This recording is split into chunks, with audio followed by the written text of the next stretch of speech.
Chers auditeurs, Shalom Uvracha. Nous allons, Bezrat Hashem, cette semaine, lire en Chutz La'aretz la paracha de Balak et en Eretz Israël la paracha de Pinchas. Nous allons nous attarder sur la paracha de Balak en citant une explication tirée de la Chassidoute concernant notre paracha pour essayer de comprendre la véritable problématique que la Torah vient nous démontrer au début de la paracha. Il faut, par rapport au contexte, comprendre que le peuple juif se trouve vraiment quelques instants. Nous sommes dans la dernière année de notre épopée dans le désert. Donc on est en train de terminer ces 40 années de vagabondage dans le désert. Et c'est à ce moment-là où les peuples frontaliers avec Eretz Israël, ici entre autres Moab, qui ne nous laissent pas rentrer en Eretz Israël et décident non seulement de ne pas nous laisser rentrer, mais beaucoup plus que ça, d'envoyer ce fameux prophète des nations, comme il est appelé par les Hachamim, qui s'appelait donc Bil'am, et Akadosh Baruch Hu justement choisit et donne la prophétie à cette personnalité assez problématique, comme on le verra dans la suite, pour essayer justement de venir maudire le peuple juif. Pourquoi maudire le peuple juif et ne pas venir livrer une lutte armée? Il faut comprendre que dans la paracha précédente, la Torah nous raconte déjà qu'avec Sichon et Og et différentes peuplades qui se trouvaient autour d'Eretz Israël, lorsque les Bnei Israël seulement demandent à passer, ces peuples-là leur livrent une guerre et viennent lutter contre les Bnei Israël sans véritable raison. Les Bnei Israël font la guerre, non seulement qu'ils gagnent, ils arrivent à passer, et là ils arrivent justement face au peuple de Moab. Balak, le roi de Moab, comprend qu'il s'agit ici du peuple juif et qu'une lutte armée, une guerre ne pourrait pas tout à fait faire l'affaire, comme il s'est rendu compte avec les autres peuples qui étaient encore beaucoup plus grands et beaucoup plus forts que lui. Et dans ce cas-là, il comprend qu'il y a ici un côté qui est métaphysique. Pour pouvoir gagner le peuple juif, on ne peut pas le gagner, on ne peut pas le vaincre comme on va gagner une guerre, comme n'importe quelle guerre ou comme n'importe quelle bataille, mais on va devoir ici passer par une sorte de sorcellerie, c'est ce que la Torah va nous expliquer, et en faisant justement appel aux divinités, à de la Avodah Zara, en essayant ici de gagner le peuple juif et de vaincre le peuple juif sur le plan spirituel. Comment faire tomber et comment faire chuter le peuple juif, c'est tout le but de Balak. Lorsque Balak comprend ici que, avant que le combat ne soit militaire, le combat est avant tout spirituel, et ensuite, ça sera facile de les vaincre.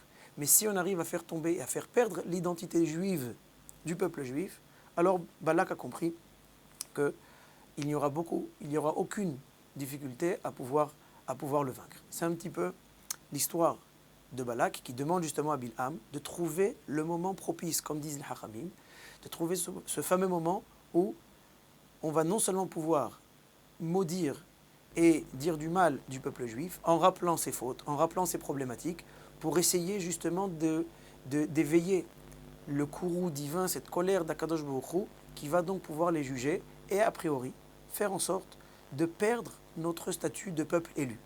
C'est ce que veut Balak et c'est ce qu'il demande justement à Bil'am de faire et d'agir. Et au début de la paracha, on va s'arrêter sur un pasouk qui nous dit la chose suivante. Ve'ata lechana arali et ha'am hazeh ki atzum hu mimeni. Et maintenant, c'est Balak qui s'adresse à Bil'am. Viens de grâce et maudis ce peuple-ci, car il est trop puissant pour moi. Ulai uchal nakebo, peut-être pourrais-je le frapper. Va agareshenu min haaretz. Et le chasser du pays, c'est-à-dire d'Eretz Israël. Ki yadati et asher tevarech mevorach, va asher taor yuar. Car je sais que celui que tu bénis est béni, et que celui que tu maudis est maudit. Les Chachamim dans le Midrash Rabbah nous disent la chose suivante. Sur le pasuk qu'on vient de lire, va agareshenu min haaretz, que tout le but de Balak était d'empêcher le peuple juif de rentrer en Eretz Israël. On va poser la question. Les Chachamim la posent. Quelle est cette problématique? A priori, pourquoi Balak, qui avait déjà son pays, qui était déjà un roi, qui n'avait pas peur, a priori, de la présence du peuple juif qu'il rentre sur sa terre. C'était même pas un territoire qui lui appartenait. Pourquoi empêcher le peuple juif de rentrer sur sa terre? Et la réponse est la suivante. Les Chachamim expliquent que les nations, d'une manière générale, qui le veuillent ou non, consciemment ou inconsciemment, ne veulent pas que le peuple juif rentre sur sa terre. Ça peut des fois se livrer par une lutte armée, on l'a vu la semaine dernière, dans la paracha, avec Sichon, avec Og Melech HaBashan, et Melech HaEmori et Og Melech HaBashan, et on le voit maintenant avec Balak, mais de différentes manières. Ça peut se traduire par un combat militaire, comme on l'a dit auparavant, mais là, ici, ça vient et ça se traduit ça s'illustre d'une manière qui est complètement différente. Il y a ici un combat spirituel et un combat religieux. Et c'est ce qu'on voit, et c'est ce que nous dit ici le Midrash. Maintenant, en quoi ça les dérange que le peuple juif, en quoi Balak, en quoi Bilham, en quoi tous ces grands représentants de ces grandes peuplades de l'époque, pourquoi ils décident de ne pas nous laisser rentrer?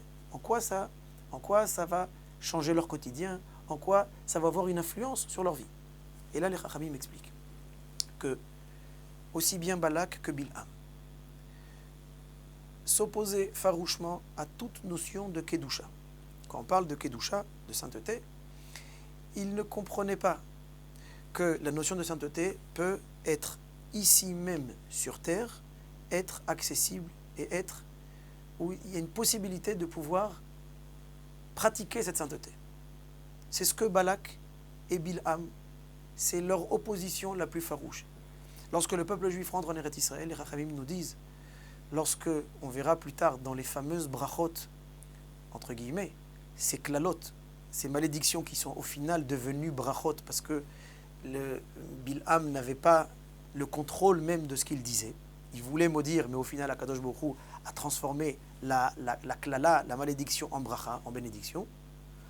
Et une des brachot particulières, c'est Bilham qui dit Mimana Afar Yaakov. La Gemara dans Masechet Sota va dire que combien de mitzvot le peuple juif fait même avec de la poussière. Par exemple, la paracha de la semaine dernière, Efer para Adouma, la cendre de la para Adouma. Afar avec la Afar de cette fameuse femme, la Afar Sota, où justement il y avait tout un processus qu'on devait faire au Beth Amikdash pour pouvoir faire la paix entre un homme et une femme. Et les Chachamim viennent dire dans la Gemara justement que l'étonnement de Bilham était en fait une véritable bracha.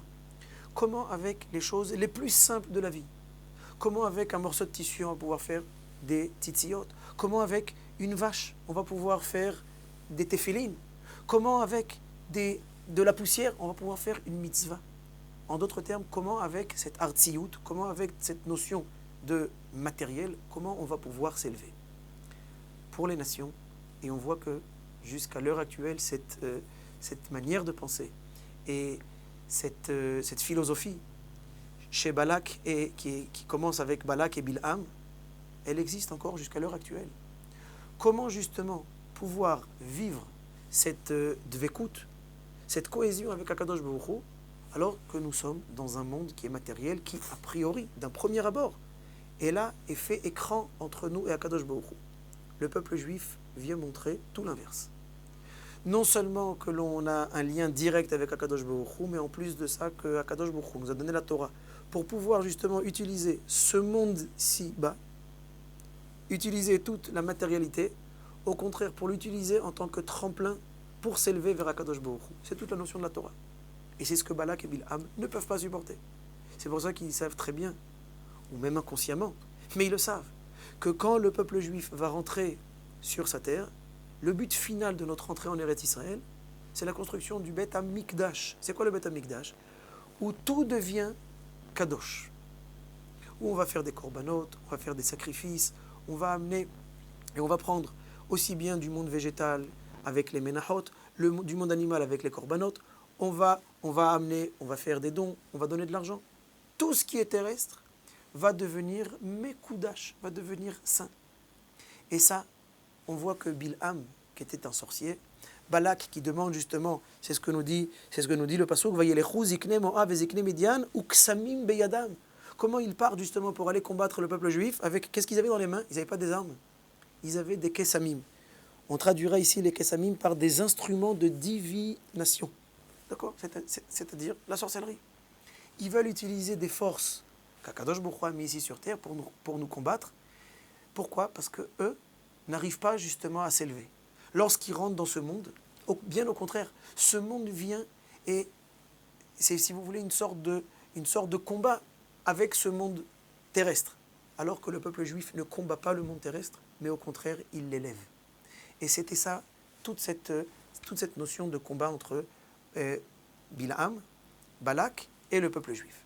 C'est la raison pour laquelle on sort de ce combat entièrement vainqueur, sauf avec quand même une petite restriction malheureusement à la fin de la paracha. À la fin de la paracha, il y a Balak qui va dire à Bilaam, tu sais, on n'arrive pas à véritablement maudire le peuple juif parce qu'il est barour, il est lui-même, il a reçu cette bracha d'Akadosh Baruch Hu et le monde reçoit la bracha par l'intermédiaire du peuple juif et de sa Torah et de ses mitzvot, mais il y a une manière de l'affaiblir. Et c'est pour ça que Bilaam va envoyer justement avec Balak, ils vont envoyer ces Bnot Moab, ces filles de Moab qui vont malheureusement se livrer à la prostitution avec une partie du peuple juif.